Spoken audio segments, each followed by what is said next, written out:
ఎర్ర జెండా అనేసరికి చాలా పార్టీలు గుర్తొస్తాయి. సిపిఎం కానీ సిపిఎంఎల్ కానీ, ఇప్పుడు మీరు జనశక్తి, రాడికల్స్, మావోయిస్టులు, అంటే వీళ్ళందరి ఎజెండా ఒకటేనా? పార్టీలు వేరైనా? సిద్ధాంతాలకు సంబంధించిన సంగతి ఒకటే ఉంటుంది, వాళ్ళ పందాలో తేడా ఉంది. పందాలు ఒకరు మావోయిస్ట్ పార్టీ సాయుధ పోరాటం అనేటువంటి లైన్, ఇప్పుడు సాయుధ పోరాటం చేస్తున్నాం అనే దాంతో వాళ్ళు చేస్తున్నారు.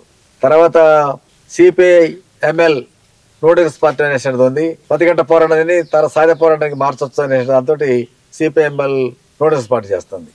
సిపిఐఎంఎల్ మాస్ లైన్ పార్టీ అనేటువంటిది ఈరోజు అలాంటి ఒక ప్రతిఘట పోరాటానికి సాయుధ పోరాటం తయారు చేసే ఒక నేపథ్యం లేదు.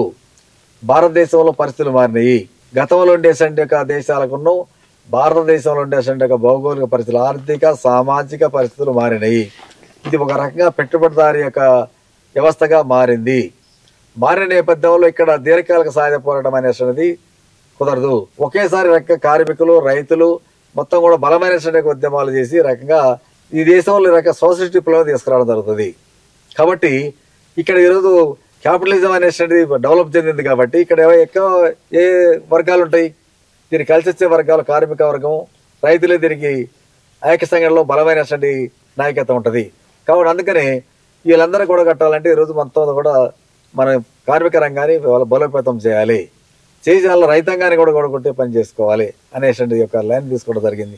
అందుకని రకంగా మావోయిస్ట్ పార్టీది సాయుధ పోరాటం అనే దాంతో 67 నుండి నేటి వరకు కూడా ఉద్యమం అంతా కూడా దెబ్బతినిపోయినా, నగల వల్ల దెబ్బతిన్నా, ఇప్పుడు ఉమ్మడి ఆంధ్రప్రదేశ్లో దెబ్బతిన్నా, ఇప్పుడు కూడా ఛత్తీస్గఢ్ లాంటి చోట్ల రకంగా జార్ఖండ్ లాంటి చోట్ల కూడా ఉద్యమం దాదాపు అత్యధిక భాగం దెబ్బతిన్నా కానీ అదే సాయుధ పోరాటం అంటారు. అయితే వాళ్ళల్లో ఇప్పటికి కొంత మదన జరిగి దాంట్లో కొద్దిగా చర్చల అనంతరం ఒక రకంగా ఇది సాయుధ పోరాటం కాదు, మనం చేసేది ఇది చైనాలోనే కాదు, రష్యాలోనే కాదు అనే పేరుతో ఇప్పుడు కొద్దిగా మార్పు చెందారు. మార్పు చెందే రకం వాళ్ళ ప్రకటనలు వస్తాయి, పేపర్ పక్క వస్తాయి, వాళ్ళకి డాక్యుమెంట్ కూడా రాశారు అనేది మనకి తెలుస్తుంది. కావున దాని నుంచి మార్చుకోవాలి, మావోయిస్ట్ పార్టీ మార్చుకోవాలి, సిపిఐఎంఎల్ నోటిక్స్ పార్టీ కూడా మార్చుకోవడం వల్ల ఈ రకంగా ఈరోజు దేశంలో తగ్గట్టు పరిస్థితులు తీసుకోవాలి. ఇప్పుడు జరిగే ఉద్యమాలు ఏం జరుగుతున్నాయి? 2022 నుండి 23 వరకు కూడా రకంగా ఢిల్లీలో రైతాంగ పోరాటం జరిగింది. ఆ పోరాటం మొత్తం కూడా కార్పొరేట్ శక్తులకు వ్యతిరేకంగా జరిగిన పోరాటం. ఈరోజు ఎక్కడైనా ఎరువులకు వ్యతిరేకంగా చేయాలన్నా, విద్యుత్ ఛార్జీలు తగ్గాలన్నా, వ్యతిరేకంగా చేయాలన్నా గవర్నమెంట్ మీద కాదు చేసేది. ఈరోజు ఎవరైతే పెట్టుబడిదారులకు వ్యతిరేకంగా జరిగేటువంటి పోరాటాలు జరుగుతున్నాయి. అంటే భూస్వామ్య పీడల చేసేదాలని ఉన్నాయి తప్ప భూస్వాముల దగ్గర 1000 ఎకరాల భూములుండి భూస్వాములకు వ్యతిరేకంగా జరిగే పోరాటం అనేది 1% కూడా ఆంధ్రప్రదేశ్, భారతదేశంలో ఎక్కడ కూడా లేదు. మన తెలంగాణలో అంతకంటే లేదు.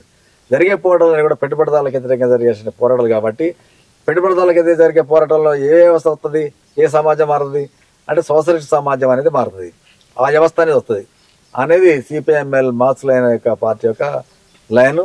ఆ లైన్కి తగ్గట్టు పందాని కార్యక్రమం మార్చుకోవడం జరిగింది. కావాలి అందుకని ఇతర గ్రూపులన్నీ కూడా మార్చుకొని చేయవలసిన నేపథ్యం ఉందనేది కోరుతున్నాం. సో ఆ ఉద్యమం మీ జీవితం మీద ఆ ప్రభావితం చూపించిందా? మార్కెట్ సిద్ధాంతం అనేటువంటి ఎలుగులు వచ్చిన తర్వాత ఆ సిద్ధాంతాల స్ఫూర్తితోటే పనిచేయడం ఉంటుంది. అదే రక పుష్టికరంగా ఆరోగ్యకరంగా ఉంటుంది కూడా ఆ సిద్ధాంత పునాది వేసుకుంటుంటుంది. కాబట్టి అలాంటి సిద్ధాంతాల పునాదితోటి ఈరోజు పనిచేయడం కానీ వృద్ధాపాలకు వచ్చినా కానీ రకంగా ఆ సిద్ధాంత పునాది రకంగా నవనాడుల్ని పనిచేయడానికి తోడ్పడుతుంటుంది. కాబట్టి అందుకని ఆ సిద్ధాంతాలకు ఆకర్షితమయ్యి నేను నేటి వరకు కూడా రక పనిచేయడానికి తోడ్పడుతున్నా. ఆ యొక్క సిద్ధాంతమే రక మనకు ఆరోగ్యానికి తోడ్పడుతుంది అన్నది మా అభిప్రాయం.